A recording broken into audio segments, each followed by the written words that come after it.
tanto ela pode melhorar como piorar até a vida do início da vida adulta. Então, doutor Paulo, me diz uma coisa. Vamos então falar, de repente, para mães e para os pais também. Se nós pudéssemos estar falando agora para essa mãe que está ouvindo o nosso programa agora, está interessada nesse assunto, e aí ela tem uma criança que tem um comportamento difícil, porque a gente observa desde a infância se uma criança apresenta algum transtorno ou não.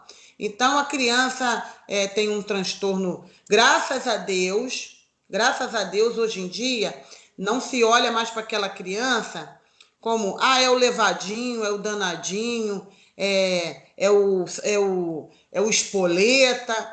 Quando o assunto, hoje em dia, né, por causa dos esclarecimentos e de tudo que a mídia, os meios de comunicação, tem um assunto mais abrangente hoje em dia. Então, saúde mental hoje é uma coisa que se fala mais. O nosso programa, inclusive, está aqui para isso também. Então, para uma mãe que está nos ouvindo agora, um pai e uma mãe, e a criança tem lá um comportamento levadinho, danadinho, é espoleta, aí se rotula logo de hiperativo a criança. Essa criança é hiperativa. Essa criança tem um TDA. Aí se tiver na fase escolar, leva para neuro, aí de repente já entra numa ritalina, aí vai ver se tem dificuldade de aprendizado, e pode acontecer disso tudo estar se misturando. No caso da esquizofrenia, qual seria, assim, o comportamento que a mãe deveria estar com o seu sinalzinho de alerta ligado? Muito bem, boa pergunta. Uhum. Não precisa ser um especialista para notar que uma criança está diferente, anormal. Uhum. Mas nós temos que levar em consideração que toda criança brinca, pula, grita, faz bagunça. Isso é normal numa criança. Se a criança não fizer isso, ela não é normal. Uhum. Porém, quando ela começa a apresentar traços da esquizofrenia, você vai observar que ela está tendo alucinações, delírios e comportamento desse tipo, chamado de transtornos psicóticos. Uhum. E o que seria uma alucinação? O que seria um delírio?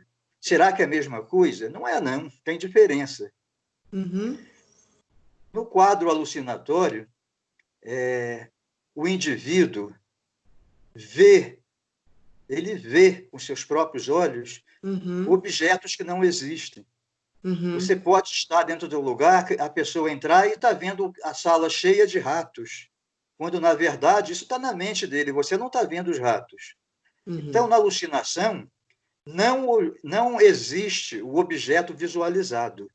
Uhum. Já no delírio, a pessoa, o indivíduo, vê o objeto, mas de forma distorcida.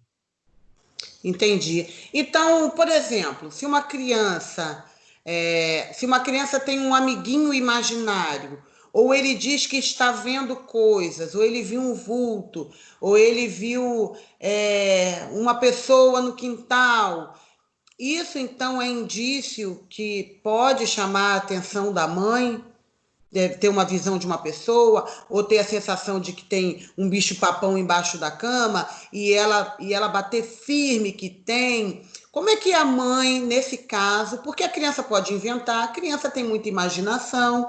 Agora, qual é o limite da gente se preocupar com algo que é a imaginação daquela criança na infância e talvez de um indício de esquizofrenia? Como é que essa mãe poderia assim maldar?